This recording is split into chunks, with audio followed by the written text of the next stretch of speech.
I'm working on a video right now and I wanted to show you guys a little something that a new friend of mine actually showed me for fusion.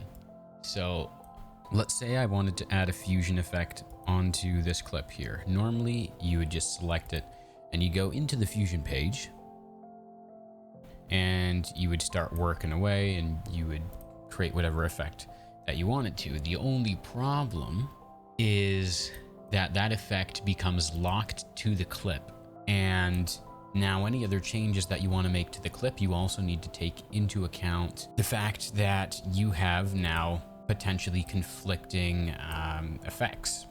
So instead, what I was shown was you can grab a fusion composition from your effects and just drag it on top of your clip. And I would do this, make it the same length, and then you go to fusion. Now you'll see there is no media in like there would be if I was just adding the clip onto the effect. And that's because your media in is supposed to be, this clip. So what we're gonna do is we're gonna hit Shift Spacebar and we're gonna add a media in node.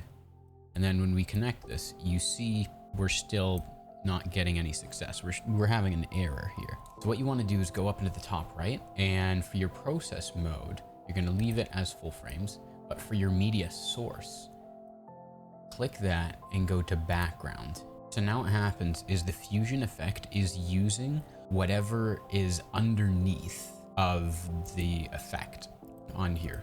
And now if I toggle this, actually I'll just pull it out, you can see it's applying that effect on there. And then if I come over here,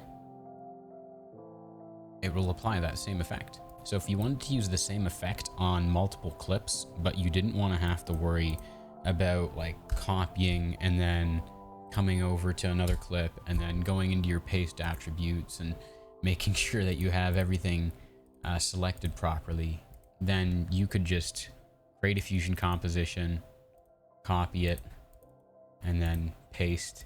Now you have a fusion effect without having it be tied to any one clip. And this is, is a good way to clean up your timeline a little bit, especially if you want to do a pass through of your work without any effects on. So you could actually have, multiple layers of effects. Anyways, that's all for today. See ya.